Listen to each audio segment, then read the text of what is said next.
பகவான் கிருஷ்ணர் வந்து சரணாகதி அடைந்தவர்களுக்கு அதிகமான பாதுகாப்பு கொடுக்கிறார். யார் வந்து முழுசா கிருஷ்ணரை நம்பியிருக்காரோ கிருஷ்ணர் வந்து அவங்களுக்கு முழுமையான பாதுகாப்பு கொடுக்கிறார். நம்ம ஏதாம் பிரபத்திட்டு தாம் சதைவ பஜாமியம், நம்ம எந்த விதத்துல சரணாகதி அடைகிறோமோ அந்த அளவுக்கு அவர் வந்து நமக்கு பாதுகாப்பு அளிக்கிறார். நமக்கு தேவையான இருப்பதை வந்து பாதுகாக்கிறார், இல்லாதவற்றை கொடுக்கிறார். இது வந்து கிருஷ்ணர் வந்து பாண்டவர்கள் பகவான் கிருஷ்ணரை முழுமையாக நம்பி இருந்தனர். ஏனென்றால் அவர்களுக்கு நிராதரவற்ற நிலையில் இருந்தனர். அவர்களுடைய பெற்றோரான, அதாவது பாண்டவர்களின் பெற்றோர் குந்தி மகாராணியும் விதவையாகிவிட்டார். பாண்டு மகாராஜ் அகால மரணம் அடைந்து விட்டார்.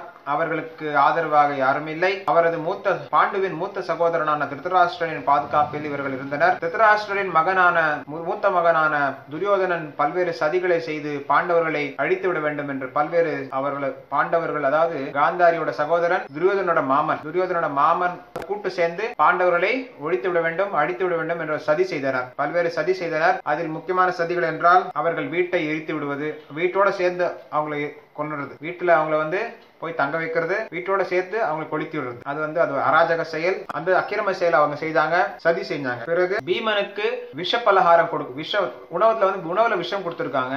6 விதமான அக்கிரம செயல். இது ஒரு அக்கிரம செயல், அராஜக செயல்.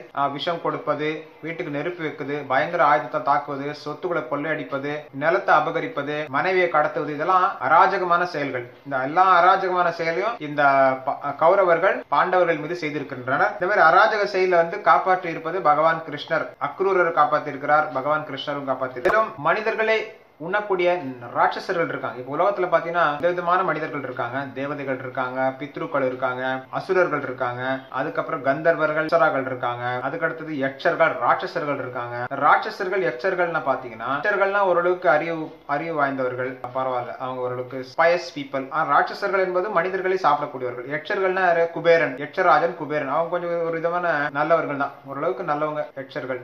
அவங்க ஒரு பிசினஸ் மேன், பணத்துல குறியா இருப்பாங்க. வித்தேஷு யக்ஷ ராட்சசா, பணத்திலே குறியா இருப்பாங்க. யட்சர்கள் ராட்சசர்கள் பணத்திலே குறியா இருப்பாங்க. பாத்தீங்கன்னா சைனா வந்து குபேரனை வழிபடுறாங்க. அங்க புத்தரோட வழிபாடு நடக்குது. அதே மாதிரி யட்சராஜன் குபேரனை வழிபாடு பண்றாங்க சைனாக்காரங்க.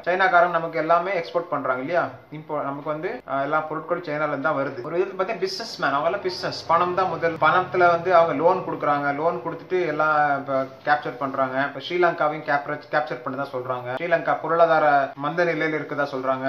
பல்வேறு நாட்டுக்கு லோன் கொடுத்துட்டு சைனா வந்து அந்த இடத்தை பிடிச்சிருந்தாவும், பல்வேறு துறைமுகத்தை பிடிச்சிருந்தாவும் நம்ம கேள்விப்பட்டு இருக்கோம். ஸ்ரீலங்காவோட துறைமுகத்தை பிடிச்சிட்டதாகவும் சீனா வந்து பிடிச்சிட்டு தான் சொல்லப்படுது. அதே மாதிரி பல்வேறு இடத்தை வந்து சீனா வந்து தனது பணபலத்தால் பல்வேறு இடத்தை வந்து ஆக்கிரமித்துக் கொண்டிருக்கிறார்கள்.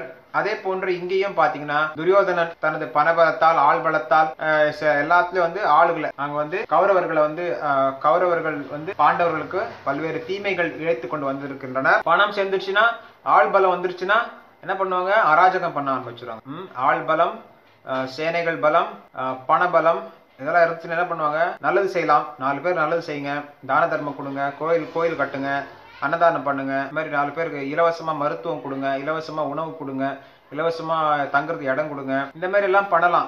நிறைய பணம் இருந்துச்சுன்னா. இப்ப என்ன பண்றாங்க, பணம் இருந்துச்சுன்னா என்ன பண்றாங்க, அராஜக செயலில் ஈடுபடுறாங்க.